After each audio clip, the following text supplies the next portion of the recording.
Remarkable. Remarquable.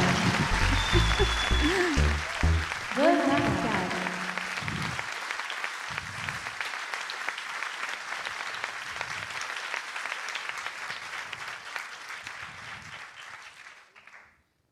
En octobre 2015, après 9 longues années d'études, je deviens officiellement glaciologue.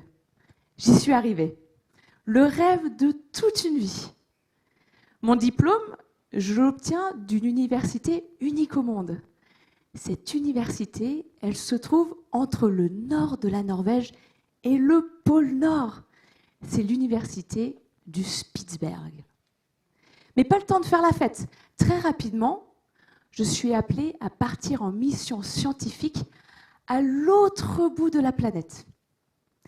Du haut du Spitsberg, je pars pour l'Antarctique.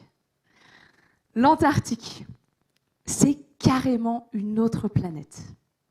L'Antarctique, c'est le continent blanc. C'est 23 fois la taille de la France. Par endroits, on y trouve jusqu'à 4 km de glace.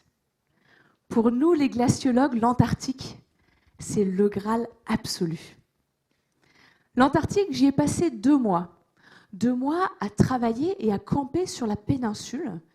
Et mon travail, c'était d'essayer de comprendre avec mon équipe à quel point les glaces de l'Antarctique sont sensibles au changement climatique.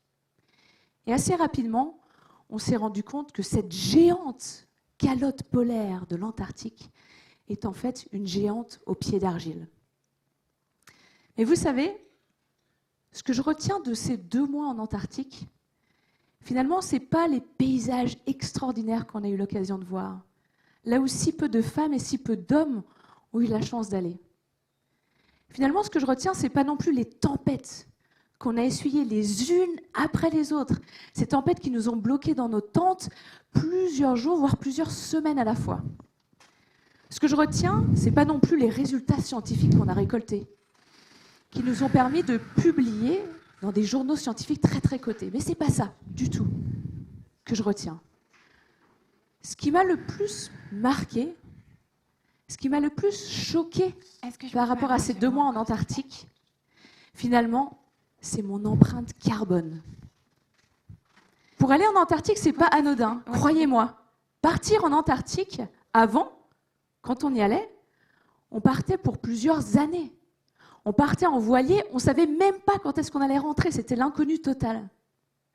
Et moi, je partais en Antarctique pour 2 mois, et je partais en Antarctique depuis le Spitsberg en avion. Alors il m'a fallu beaucoup de petits sauts de puce pour y aller. Du Svalbard, le Spitsberg à Tromsø, Tromsø-Oslo, Oslo-Londres, Londres de l'autre côté de l'Atlantique, Santiago, Punta Arenas.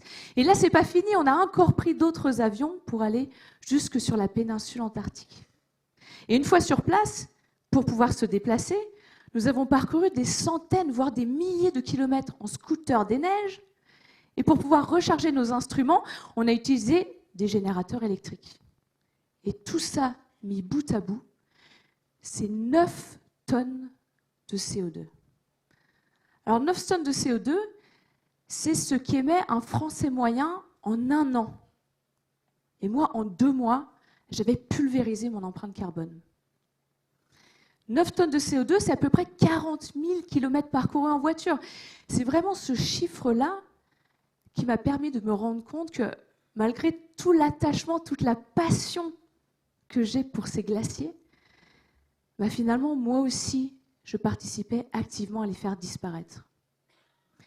Parce que chaque avion, chaque hélicoptère, chaque brise-glace que nous, les scientifiques, on utilise pour aller toujours un petit peu plus loin, toujours un petit peu plus haut, pour récolter les meilleures données possibles, bah finalement, nous aussi, on est coupables de cette crise climatique. Mais face à ça, je me suis dit que ce n'était pas le moment de baisser les bras. Bien au contraire. Ce que j'ai fait, c'est que j'ai monté une équipe. Ensemble, nous sommes les sentinelles du climat, Climate Sentinels. Dans mon équipe, nous sommes 4 femmes, 4 scientifiques. Il y a Alia, qui est professeure en sciences environnementales aux États-Unis. Il y a Silja, qui est glaciologue, elle aussi basée en Norvège, et Dorothée, glaciologue basée en Suède. Ensemble, ce que nous allons faire, c'est que nous allons tenter de montrer un nouveau visage des sciences polaires. On veut montrer que la science, elle peut être beaucoup plus respectueuse de son environnement, mais surtout que la science, elle peut être plus ouverte, plus accessible. Et pour ça, l'année prochaine, au mois d'avril, nous allons repartir là où tout a commencé. On va retourner sur l'île du Spitzberg, mais cette fois, on ne va pas faire la même bêtise. On va montrer que notre science, que nos expéditions peuvent être les plus décarbonées possibles. En avril l'année prochaine, on va vraiment aller au-delà de notre zone de confort. Ce qu'on va faire, c'est parcourir 500 km entre deux bases scientifiques. Et on ne va pas y aller n'importe comment, on va y aller en ski. Avec derrière nous, ce qu'on appelle une poulka.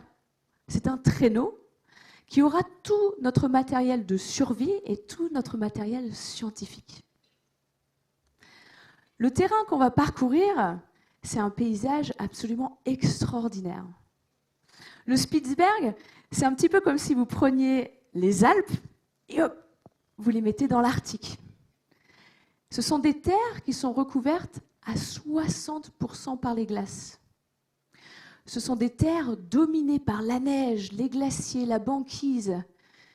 C'est un terrain qui, physiquement, est extrêmement difficile.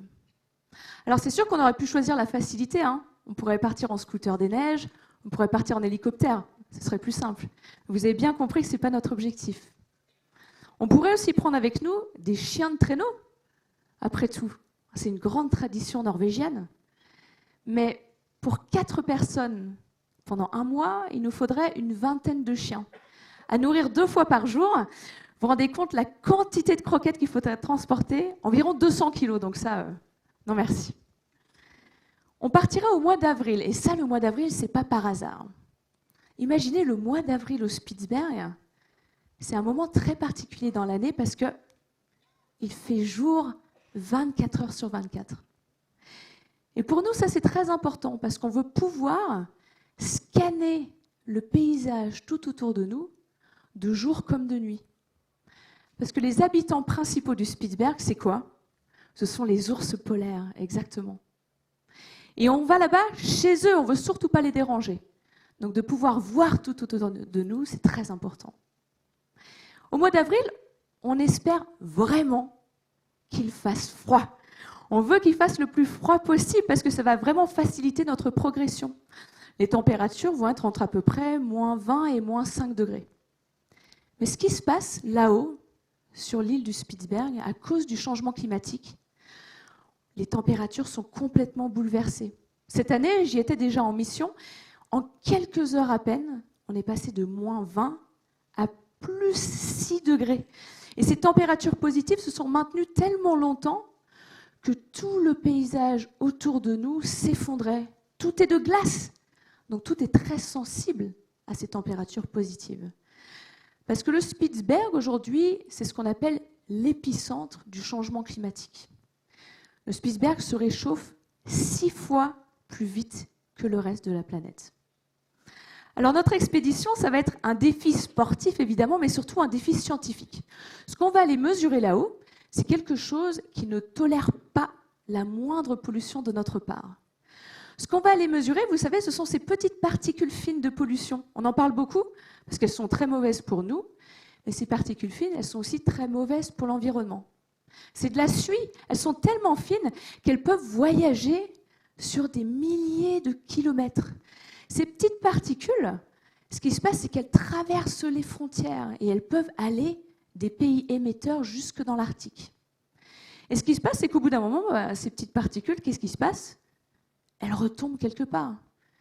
Et lorsqu'elles retombent sur des surfaces qui sont noires, on ne s'en rend pas vraiment compte, mais si elles se déposent sur de la neige ou de la glace, sur des paysages immaculés, tout change. Ce qui se passe, c'est que les glaciers sont noircis, la neige est salie. Et le rôle de l'Arctique aujourd'hui ne marche plus. Parce que l'Arctique, vous savez, c'est le miroir naturel de notre planète, parce qu'il est blanc. Et si on perd cette couleur claire de l'Arctique, et bien finalement, l'Arctique se met à fondre. Et c'est ce qu'on observe aujourd'hui, que si l'Arctique fond aussi rapidement qu'aujourd'hui, c'est à cause, en grande partie, de nos activités et de ces particules fines.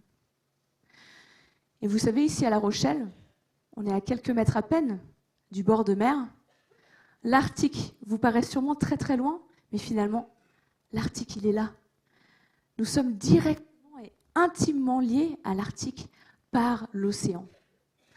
Donc une fois nos échantillons récoltés sur nos 500 km, on va aller bien au-delà de notre travail de scientifique habituel. Parce que vous savez, en tant que scientifique, tout ce qui compte aujourd'hui, c'est de récolter, analyser et publier dans des journaux scientifiques. Alors je ne sais pas si au quotidien, vous avez souvent l'habitude de feuilleter quelques pages du Journal of Glaciology, Journal of Geophysical Research peut-être, Science +1, Annals of Glaciology, Proceedings of Atmospheric and Chemical Sciences peut-être. Je me doute que ce n'est pas votre lecture quotidienne. Et c'est notre rôle aujourd'hui en tant que scientifique d'aller bien au-delà de ces publications-là. Il faut rendre la science intéressante, expliquer à toutes et à tous ce qui est en train de se passer là-haut dans l'Arctique. Et pour nous, les sentinelles du climat, ce qui est très très important, c'est surtout d'être aux côtés des jeunes générations. Parce que ces jeunes générations, si on ne fait rien aujourd'hui, ce sont celles qui risquent de subir les plus fortes conséquences du changement climatique. C'est pour ça que nous nous sommes associés à des écoles du monde entier, dont Fénelon Notre-Dame, ici à La Rochelle. Nous sommes là pour soutenir ces jeunes, pour leur communiquer l'enthousiasme de la science et surtout leur faire comprendre qu'il n'est pas trop tard pour agir. Il est encore temps. Mais il faut prendre cette dimension pleinement. Hier, j'étais encore à Madrid, à la COP25. Et je peux vous dire que chaque jour, quand je rentrais dans les bâtiments de la conférence du climat, je me disais, ça y est, il faut y croire, ça va être aujourd'hui que tout va se passer. Enfin, on va comprendre la dimension du problème et on va arriver tous ensemble à résoudre ça. Et croyez-moi, tous les jours, quand je quittais les portes de la COP, finalement, il ne s'était rien passé. Parce que l'espoir, il n'était pas dans les bâtiments de la COP. L'espoir, il était là, il était dans les rues. Ensemble, quand on a marché pour le climat, vendredi dernier, nous étions 500 000 jeunes scientifiques aux côtés de Greta Thunberg.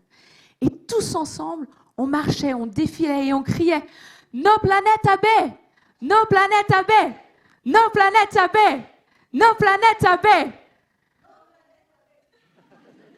Parce qu'il n'y a pas de planète B. Et ça, c'est crucial de le comprendre aujourd'hui. Pour arriver tous ensemble à faire face à cet immense défi climatique, finalement, on n'y arrivera pas en attendant qu'on prenne une décision pour nous. On n'y arrivera pas en attendant qu'une technologie miraculeuse soit créée. On y arrivera seulement lorsque l'on comprendra qu'on est tous dans le même bateau et que c'est en travaillant tous ensemble qu'on y arrivera. Que ce soit nous, les scientifiques, qui sortions de notre zone de confort, qu'on travaille ensuite avec vous, les industriels, avec vous, les collectivités, vous, les jeunes, avec vous, les gouvernements. C'est tous ensemble qu'on pourra y arriver. Et tout comme nos petites particules fines peuvent traverser les frontières, je peux vous assurer que nos émissions d'efforts positifs, eux aussi, pourront aller jusque dans l'Arctique. Et les glaciers n'attendent plus que nous. Je vous remercie.